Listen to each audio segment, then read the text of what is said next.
आज के इस वीडियो में 8th ग्रेड अभ्यास पुस्तिका भाषा भारती कक्षा 8 यहाँ पर आप देख सकते हैं। इसका मैंने एक अच्छी तरह से पीडीएफ बना लिया। यहाँ पर आपको क्लियर दिखा देगा। ठीक है, हमारा न्यू बुक है वर्ष 2023-24 के लिए।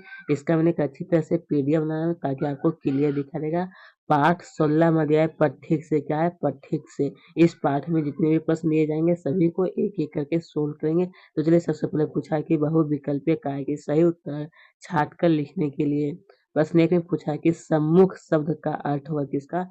तो क्या है सम्मुख शब्द का अर्थ? तो यहाँ पर ऑप्शन में दिया है कि विमुख, सामने, पीछे या फिर ऊपर। तो इसका सही उत्तर हो जाएगा बी, यानी सामने। सम्मुख का अर्थ क्या था? सामने। प्रश्न 2 में देखिए पूछा है कि सही वर्तनी कौन सी? सही वर्तनी का मतलब इसमें जो जो 4 ऑप्शन दिया है इसमें जो सही शब्द होगा उसको टिक लगाना है। ठीक है, तो देखिए इसमें मैं आपको बता देता हूँ। स्वतंत्रता, सी में टिक लगाना है। किसमें? यानी स्वतंत्रता। ठीक है, सी में आपको टिक लगा देना है। ये बिल्कुल सही शब्द है। क्वेश्चन नंबर 3 में देखिए पूछा कि स्वतंत्रता की ज्वाला पंक्ति में आहुति कौन मांग रहा है? किसका? तो स्वतंत्रता की ज्वाला जो पंक्ति में आहुति। ऑप्शन या पथिक, सैनिक, परिवार परिवार या फिर भारत माँ। तो इसका सही उत्तर आपको टिक लगाना है, यानी पथिक से। किससे? तो पथिक, ये में टिक लगा देना है। ठीक है, इसका ये पूछा है क्वेश्चन नंबर 4 में कि पाठ के अनुसार काले बादल प्रतीक है कि पाठ के अनुसार काले बादल का क्या प्रतीक है? ऑप्शन है सुंदर के, आशा के, विफलता के या फिर निराशा के। तो डी में क्या चीज में? तो निराशा का प्रतीक है। ठीक है, यहाँ पर आपको क्लियर ही दिखाई देगा स्पष्ट रूप से। इसका यदि पूछा है कि अति लघु उत्तरीय प्रश्न कैसा है? तो अति लघु उत्तरीय प्रश्न 5 में दिया है कि पाठ से कविता में पथिक शब्द से कवि का आशय क्या है? क्या है? पाठ से। तो देखिए उत्तर में आपको लिखना है कि पथिक शब्द से आशय अपने लक्ष्य की ओर अग्रसर होने वाले व्यक्ति। किसके? पथिक शब्द से क्या? लक्ष्य की ओर अग्रसर। अग्रसर का मतलब था कि आगे की ओर बढ़ना चाहिए। क्वेश्चन नंबर 6 में दिया है कि मानो झूम रहे हो तरु की भी मंद पवन के झोंकों से। पंक्ति में कौन सा अलंकार का है? पंक्ति में कौन सा अलंकार है? तो उत्तर लिखना है कि इस पंक्ति में उत्प्रेक्षा अलंकार कैसा है? तो उत्प्रेक्षा अलंकार। इसका यदि पूछा है क्वेश्चन नंबर 7 की सेना शब्द में कौन सा प्रत्यय शब्दांश लगाकर सैनिक शब्द बनाया जा सकता है? तो यहाँ पर आपको इस तरह से लिखना है कि सेना प्लस इक बराबर का क्या हुआ? सैनिक। क्या हुआ? सैनिक। बस इतना आपको नोट कर लेना है। प्रश्न 8 में देखिए पूछा है कि विफलता मिलने पर भी हमें क्या करना चाहिए? क्या कि विफलता का मतलब है कि हम कोई भी काम करें अगर उसमें हम सफल नहीं हो पाए, उसी को कहते हैं विफलता। कि वो काम सक्सेस नहीं हो पाए तो कहा हमें क्या करना चाहिए? तो उत्तर लिखना है कि विफलता मिलने पर भी हमें हार नहीं मानना चाहिए। क्या कि हार जो है वो नहीं मानना चाहिए, फिर से हमको वो काम करना चाहिए। एक ना एक दिन हमें सफलता जरूर मिलेगी। ठीक है, इसका यदि पूछा है कि लघु उत्तरीय प्रश्न कैसा है? तो लघु उत्तरीय प्रश्न संख्या 9 में दिया है कि पथिक से कविता में कवि पथिक से क्या कहना चाहता है? क्या पथिक से क्या है? कविता में कवि क्या कहना चाहता है? तो उत्तर में लिखना है कि पथिक से कविता में कवि पथिक से कहता है कि वह मार्ग में आने वाली सभी बाधाओं से ना डरे। क्या कि सभी बाधा जो है उससे ना डरे और अपने लक्ष्य की ओर हमेशा अग्रसर रहे। अग्रसर का है मतलब क्या होता है? आगे, अपने लक्ष्य की ओर आगे बढ़े। क्या है? अपने लक्ष्य की ओर आगे बढ़े। ठीक है, तो चलिए अब इसके आगे बढ़ते। इसका ये पूछा है कि क्वेश्चन नंबर 10 क्या है?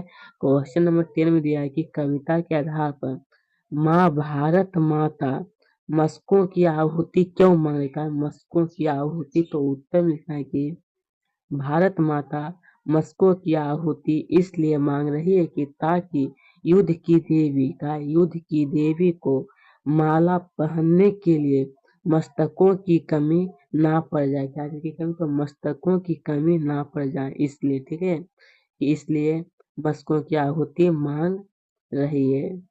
इसके आगे देखिए पूछा है क्वेश्चन नंबर 11 क्या है? क्वेश्चन नंबर 11 में पूछा है कि पथिक से कविता से हमें क्या प्रेरणा मिलती है? क्या जी पथिक से ये हमारा एक कविता है, इसमें क्या है कि इससे हमको क्या क्या प्रेरणा मिलती है? तो देखिए उत्तर में आपको लिखना है कि पथिक कविता से से कवि हमें यह प्रेरणा देना चाहता है कि यदि कोई व्यक्ति अपने लक्ष्य की ओर अग्रसर है तो उसे सांसारिक समस्या का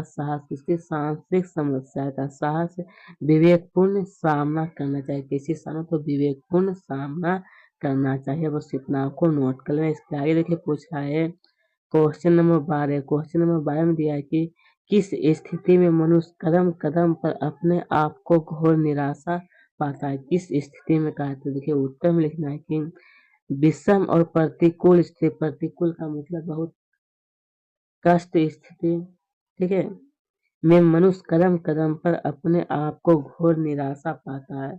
बहुत कष्ट में अगर वो होता है तो उस समय क्या होता है, कदम कदम पर घोर निराशा पाता है। बस इतना आपको नोट कर लें। इसका आगे पूछा है कि दीर्घ उत्तरीय प्रश्न कैसा है। दीर्घ उत्तरीय प्रश्न हमारा दिया गया है। क्वेश्चन नंबर 13 में देखिए पूछा है कि जीवन पथ पर चलते हुए पथिक को कौन कौन सी बाधाओं का सामना करना पड़ सकता है। कौन कौन सी सामनाओं का, उन बाधाओं के सामने पथिक को क्या करना चाहिए लिखिए। उन बाधाओं के सामने तो देखिए उत्तर में लिखना है कि अपने लक्ष्य की ओर अग्रसर होने से पथिक के मार्ग में अनेक बाधाएं आती है, किंतु मार्ग के सुहावने दृश्य, नदियां, झरने, पहाड़, वन भी अपने सौंदर्य में उस आकर्षित करते हैं। जो स्थिति साधारण यात्रा की है वह स्थिति जीवन यात्रा की भी है।